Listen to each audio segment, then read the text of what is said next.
Hello hi and welcome to everyone. Kamal की तरफ से सभी को नमस्कार। इंडियन डिफेंस एकेडमी के यूट्यूब चैनल पर आप सभी का स्वागत है। स्क्रीन पर आप जो वीडियो देख रहे हैं ये आज के वीडियो का पार्ट 1 है।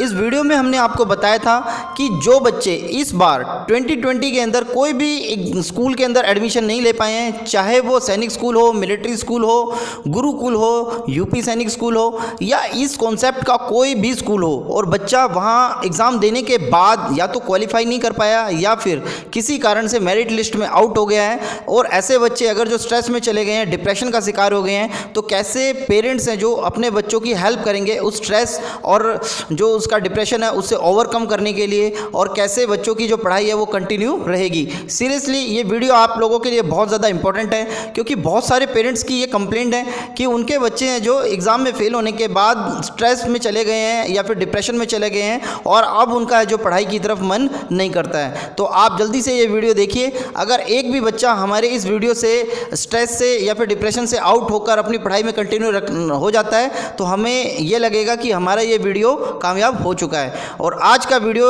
ये पार्ट 2 है। इस वीडियो के अंदर मैं आपको बताने वाला हूँ कि 8 साल से 18 साल तक के बच्चे जिनकी एज 8 साल है या फिर 18 साल है, या फिर जो बच्चे 4th क्लास से 10th क्लास के बीच में किसी भी क्लास में हैं, उन बच्चों के पास अब क्या क्या ऑप्शन है, आगे किस किस स्कूल के अंदर वो बच्चे एग्ज़ाम दे सकते हैं, उनके एज के अकॉर्डिंग और जो उनकी क्लास के अकॉर्डिंग वो कौन कौन सी जो स्कूल्स हैं उसके अंदर अप्लाई कर सकते हैं और एग्ज़ाम देकर अपनी पढ़ाई को कंटिन्यू रख सकते हैं। तो आप लोगों का ज़्यादा समय न लेते हुए जल्दी से वीडियो स्टार्ट करते हैं। आप लोगों की हेल्प के लिए मैंने कुछ स्लाइड्स तैयार की हैं, और उन स्लाइड के थ्रू ही हम समझने की कोशिश करेंगे कि बच्चे अपनी एज क्राइटेरिया के अनुसार कौन कौन से स्कूल के अंदर एग्ज़ाम दे सकते हैं और वहाँ एडमिशन ले सकते हैं। तो चलिए पहली स्लाइड की तरफ चलते हैं। तो जैसा कि आप फर्स्ट स्लाइड में देख सकते हैं कि जो बच्चे इस साल सैनिक स्कूल, मिलिट्री स्कूल या फिर इस कॉन्सेप्ट के किसी भी स्कूल के अंदर बच्चा एडमिशन नहीं ले पाया है, तो बच्चे के पास क्या क्या ऑप्शन है वो इस वीडियो में हम डिस्कस करने वाले हैं। तो चलिए नेक्स्ट स्लाइड की तरफ चलते हैं। तो नेक्स्ट स्लाइड में आप देख सकते हैं कि एक साइड हमने क्लास रखी है और दूसरी साइड एज क्राइटेरिया बच्चे का रखा हुआ है। ये एज क्राइटेरिया हमने एक नॉर्मल बच्चे का लिया है जिसने कभी भी क्लास बैकआउट ना किया हो या फिर कभी भी उसने क्लास को जंप ना किया हो। तो ऐसे बच्चे की जो एज क्राइटेरिया रहता है वो लगभग इतना ही रहता है, जैसे कि 4th क्लास से 6th क्लास का अगर जो बच्चा है उसका एज क्राइटेरिया जो रहेगा 8 ईयर टू 12 ईयर रहेगा, और 7th क्लास का जो बच्चा है उसका है 11.5 ईयर टू 13 ईयर रहेगा, और जो 8, 9 और 10th के जो बच्चे रहते हैं उनका जो एज क्राइटेरिया रहता है 13 टू 18 ईयर रहता है। तो जैसा कि आप देख सकते हैं यहाँ पर मैंने एज को 3 जोन के अंदर भी बांटा हुआ है, जैसे कि 4th, 5th और 6th क्लास का अगर जो बच्चा है तो वो ग्रीन जोन में है। मतलब ऐसे जो इस एज के क्राइटेरिया के बच्चे हैं उनके पास ऑप्शन ज़्यादा हैं, ज़्यादा स्कूल के बच्चे एग्ज़ाम दे सकते हैं और जो एग्ज़ाम देकर बच्चे और उन स्कूल में एडमिशन ले सकते हैं। 7th क्लास का बच्चा हमारा जो ऑरेंज जोन में आता है, और इस जो एज जोन का जो बच्चा रहता है उसके पास ऑप्शन थोड़े कम हो जाते हैं। जो ग्रीन जोन है उससे थोड़े कम पर बच्चे के पास ऑप्शन रहते हैं। नेक्स्ट जो आप ऑप्शन देख सकते हैं वो रेड जोन है। तो इस एज जोन का बच्चा, इस क्लास का जो बच्चा है वो रेड जोन में है, उसके पास ऑप्शन बहुत ज़्यादा कम है। उसकी एज क्राइटेरिया और उसकी क्लास के अनुसार बच्चे को मेहनत डबल करनी पड़ेगी अगर जो किसी स्कूल के अंदर उसको एडमिशन लेना है। तो चलिए नेक्स्ट स्लाइड की तरफ चलते हैं। नेक्स्ट स्लाइड में आप देख सकते हैं कि पहला जो हमने स्कूल रखा है सैनिक स्कूल रखा है, कि इस जो स्कूल के अंदर बच्चे को एडमिशन लेने के लिए 6th क्लास में अगर जो बच्चे को एडमिशन लेना है तो उसकी एज है जो वो 10 साल से 12 साल के बीच में होनी चाहिए। अगर जो बच्चा 9th क्लास में एडमिशन लेना चाहता है तो उसकी एज है जो वो 13 साल से 15 साल के बीच में होनी चाहिए। तो सैनिक स्कूल को हमने फर्स्ट नंबर पर रखा है क्योंकि 33 इंडिया के अंदर सैनिक स्कूल है जो अभी रनिंग में है, और बच्चे को यहाँ पर ऑप्शन ज़्यादा मिल जाते हैं, तो जिसके कारण जो कंपटीशन लेवल है उतना नहीं रहता है, तो बच्चा यहाँ पे एडमिशन ले सकता है। कंपटीशन यहाँ पर रहता है बट बच्चे को अगर जो थोड़ी सी गाइडेंस और बच्चे की थोड़ी सी मेहनत करवाई जाए तो बच्चा यहाँ एडमिशन आसानी से ले सकता है। नेक्स्ट स्लाइड की तरफ चलते हैं। नेक्स्ट स्लाइड में देख सकते हैं हमने राष्ट्रीय मिलिट्री स्कूल को रखा है। यहाँ पर जो एज क्राइटेरिया रहता है वो लगभग सैनिक स्कूल की तरह ही रहता है। 6th क्लास का जो बच्चा है वो 10 से 12 साल का होना चाहिए, और जो 9th क्लास का बच्चा है उसकी जो एज होनी चाहिए वो 13 साल से 15 साल के बीच में होनी चाहिए। सेकेंड नंबर पर हमने राष्ट्रीय मिलिट्री स्कूल को इसलिए रखा है क्योंकि इंडिया के अंदर 5 हमारे मिलिट्री स्कूल हैं जहाँ पर बच्चा एडमिशन ले सकता है। इसका कॉम्पिटिशन थोड़ा सा सैनिक स्कूल से ज़्यादा होता है क्योंकि ये स्कूल की जो मतलब स्कूल है इसके वो कम है और बच्चे को थोड़ी सी मेहनत ज़्यादा करनी होती है, इसीलिए हमने इसको सेकंड नंबर पर रखा है। पर अगर जो बच्चा सैनिक स्कूल की तैयारी करे तो लगभग वो राष्ट्रीय मिलिट्री स्कूल की तैयारी के पास पहुंच जाता है। थोड़ी सी बच्चे को थोड़ी और मेहनत करनी पड़ती है क्योंकि स्कूल कम होने के कारण सीट्स भी कम होती है और यहाँ पे कंपटीशन लेवल थोड़ा सा ज़्यादा हो जाता है। तो चलिए नेक्स्ट स्लाइड की तरफ चलते हैं।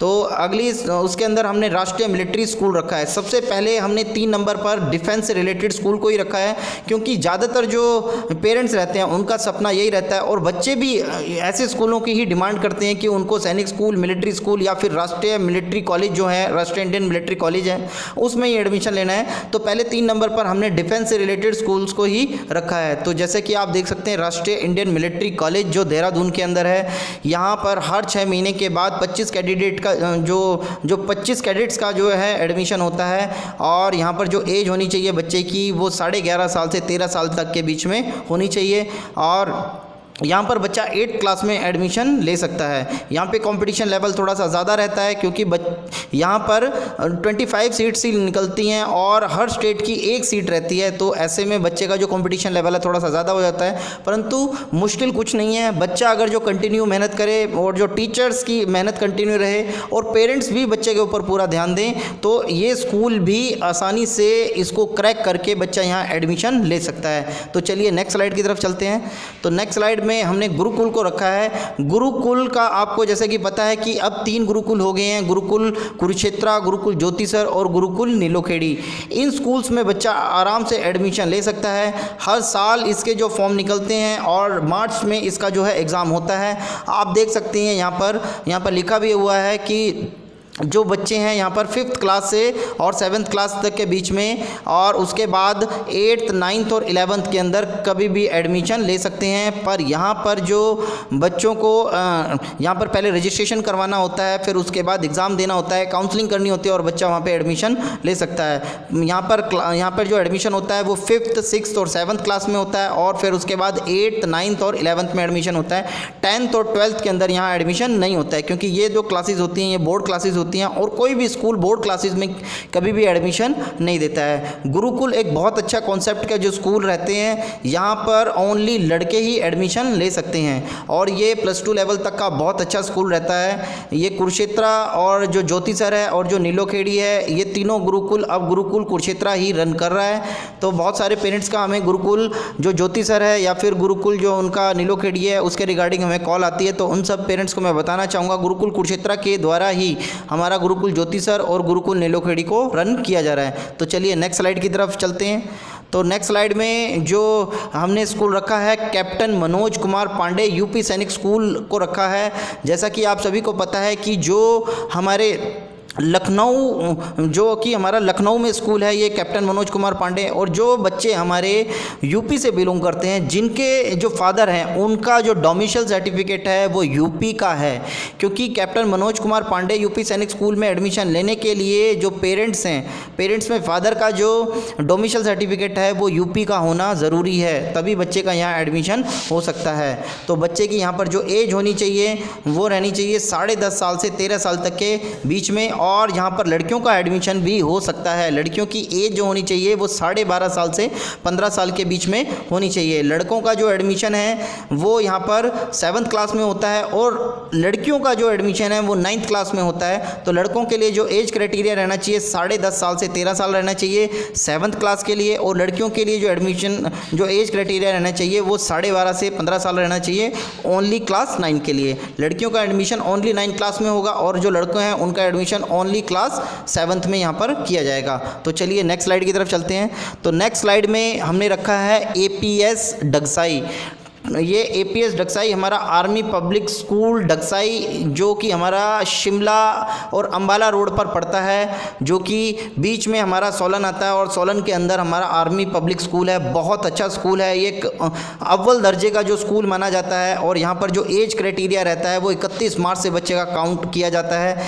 आप एक साइड मैंने यहाँ पर आपको एज क्राइटेरिया और क्लासेस में यहाँ पे एडमिशन के लिए बच्चे का जो रहता है वो बता दिया है। जैसे कि 5th क्लास के लिए जो बच्चा है उसका एज होना चाहिए चाहिए 9 ईयर, जो 6 क्लास का जो बच्चा है उसका जो एज रहना चाहिए 10 ईयर, जो 7th क्लास का बच्चा है उसका 11 ईयर रहना चाहिए, और 8th क्लास के बच्चे के लिए जो एज क्राइटेरिया रहना चाहिए 12 ईयर रहना चाहिए, और जो 9th क्लास के लिए जो बच्चा है उसकी जो एज रहनी चाहिए 13 ईयर यहाँ पर रहनी चाहिए। जो डगसाई स्कूल है वो बहुत अच्छा स्कूल माना जाता है। यहाँ पर भी बच्चे को आप एग्ज़ाम दिलवा कर बच्चे का यहाँ पे एडमिशन करवा सकते हैं। तो एज क्राइटेरिया और बच्चे की क्लासेस के अकॉर्डिंग जो भी उनकी एडमिशन के लिए क्राइटेरिया रहता है वो आपकी स्क्रीन पर है, आप आराम से इसको देख सकते हैं। तो चलिए नेक्स्ट स्लाइड की तरफ चलते हैं। नेक्स्ट स्लाइड में हमने जो स्कूल रखा है वो CHS को रखा है। जैसा कि आप सभी को पता है सेंट्रल हिंदू स्कूल, जो कि लड़के और लड़कियों दोनों को एडमिशन देता है, पर दोनों के लिए अलग अलग स्कूल हैं, लड़कियों के लिए अलग और लड़कों के लिए अलग। यहाँ पर जो एज क्राइटेरिया है इस साल 30 सितंबर 2020 से काउंट किया जाएगा, और जो बच्चे की यहाँ पर एज क्राइटेरिया है और क्लास है वो भी आपकी स्क्रीन पर है। जैसे कि 6 क्लास के लिए बच्चा है जो 10 साल से 12 साल का होना चाहिए, 9th क्लास के लिए जो बच्चा है वो 13 साल से 15 साल के बीच का होना चाहिए, और 11th क्लास का जो बच्चा है वो मैक्सिमम जो उसकी एज है वो 18 साल होनी चाहिए, 18 साल से ज़्यादा नहीं होनी चाहिए। तो यहाँ पर भी बच्चा आराम से जो एग्ज़ाम देकर और क्रैक करके यहाँ पे एडमिशन ले सकता है। और नेक्स्ट स्लाइड की अब तरफ हम चलते हैं। नेक्स्ट स्लाइड में हमने रखा है जवाहर नवोदय विद्यालय को। जैसा कि आप सभी को पता है कि पूरे इंडिया के अंदर जो हमारी मिनिस्ट्री ऑफ ह्यूमन रिसोर्स और डेवलपमेंट है, गवर्नमेंट ऑफ इंडिया है, उसकी तरफ से ये जवाहर नवोदय विद्यालय हैं जो रन किए जाते हैं। तो इन स्कूल्स में भी बच्चा आराम से एडमिशन ले सकता है। मुख्य तहसीलों के अंदर, लगभग सभी मुख्य तहसीलों के अंदर ये स्कूल रहते हैं, और यहाँ पर जो बच्चा एडमिशन लेना चाहता है 6 क्लास में उसके जो एज होनी चाहिए वो 9 ईयर टू 13 ईयर रहनी चाहिए, और जो बच्चा जो 9th क्लास में एडमिशन लेना चाहता है उसकी जो एज रहनी चाहिए वो 13 टू 16 ईयर रहनी चाहिए, और जो बच्चा यहाँ पर 11th क्लास में एडमिशन लेना चाहता है उसकी जो एज रहनी चाहिए वो 14 ईयर टू 18 ईयर रहनी चाहिए। तो आज के वीडियो में हमने 4th क्लास से लेकर 10th क्लास तक के बच्चे, जो कि 8 साल से 18 साल तक के बच्चे हैं, वो जिस स्कूल में एडमिशन ले सकते हैं, जो उनके पास ऑप्शन है वो सब कुछ डिस्कस कर लिया है। अगर अभी भी आपको आपके बच्चे के बारे में कुछ भी पूछना है, उसकी स्टडी से रिलेटेड, उसके जो स्कूल से रिलेटेड कुछ भी आप अगर जो पूछना चाहते हैं तो स्क्रीन पर दिए गए नंबर पर कभी भी आप हमें कॉल कर सकते हैं, या फिर जिस नंबर के लास्ट में 99 है वो हमारा व्हाट्सएप नंबर है, आप इस नंबर पर कभी भी हमें व्हाट्सएप कर सकते हैं, या हमारी ईमेल आईडी भी आप स्क्रीन पर देख सकते हैं। हाँ, आप हमें ईमेल भी कभी भी कर सकते हैं। वैसे तो स्कूल्स की जो लिस्ट है वो बहुत लंबी है, और नो डाउट कुछ ऐसे प्राइवेट स्कूल्स भी ऐसे हैं, बोर्डिंग स्कूल्स ऐसे हैं जो बच्चों को डायरेक्टली या फिर एग्ज़ाम के थ्रू एडमिशन देते हैं। नो डाउट वहाँ की जो स्टडी है वो बहुत अच्छी है, वहाँ का एनवायरनमेंट है बच्चे के लिए वो बहुत अच्छा माना जाता है, परंतु वहाँ की जो फ़ीस है वो भी बहुत ज़्यादा अच्छी है। पेरेंट्स की जो पॉकेट है वो वहाँ की फ़ीस अफोर्ड नहीं कर पाती है, क्योंकि ज़्यादातर हमारे इंडिया के अंदर मिडिल क्लास फैमिलीज़ हैं जो कि अपने बच्चों के लिए एक अच्छे स्कूल का सपना देखते हैं। तो इस वीडियो के अंदर मैंने जितने भी स्कूल डिस्कस किए हैं वो सभी के सभी एक मिडिल क्लास फैमिली के लिए ही स्कूल हैं। यहाँ पर बच्चा अगर जो एग्ज़ाम क्रैक करता है तो इनकी जो फ़ीस है वो बहुत ज़्यादा कम है, या फिर बच्चे को इन स्कूल्स के अंदर स्कॉलरशिप भी मिल जाती है, परंतु जो प्राइवेट स्कूल्स रहते हैं वहाँ पर स्कॉलरशिप का कोई ऑप्शन नहीं रहता है। तो ऐसे में जो पेरेंट्स हैं उनके ऊपर बहुत ज़्यादा प्रेशर फीस का आ जाता है। तो इस वीडियो के अंदर मैंने जो भी स्कूल डिस्कस किए हैं या तो वो स्टेट गवर्नमेंट के अंदर आते हैं या फिर सेंट्रल गवर्नमेंट के अंडर आते हैं। तो इस तरह की जो वीडियोस हैं मैं आगे भी आपके लिए लाता रहूँगा, और आगे भी इस तरह के जो स्कूल्स हैं उनके बारे में हम डिस्कस करते रहेंगे। आप अगर जो आपके अपने बच्चे के बारे में हमसे कुछ भी पूछना चाहते हैं तो स्क्रीन पर दिए गए नंबर पर हमें कभी भी कॉल कर सकते हैं, और इस तरह की वीडियो प्राप्त करने के लिए आप हमारे चैनल को सब्सक्राइब कर सकते हैं, अपने दोस्तों के साथ शेयर कर सकते हैं। कोई प्रॉब्लम है तो कमेंट बॉक्स में कमेंट कर सकते हैं। हंसते रहें, मुस्कुराते रहें, लॉकडाउन का पालन करते रहें, घरों में रहें, सुरक्षित रहें, इंडियन डिफेंस एकेडमी के साथ जुड़े रहें। जय हिंद, जय भारत, वंदे मातरम।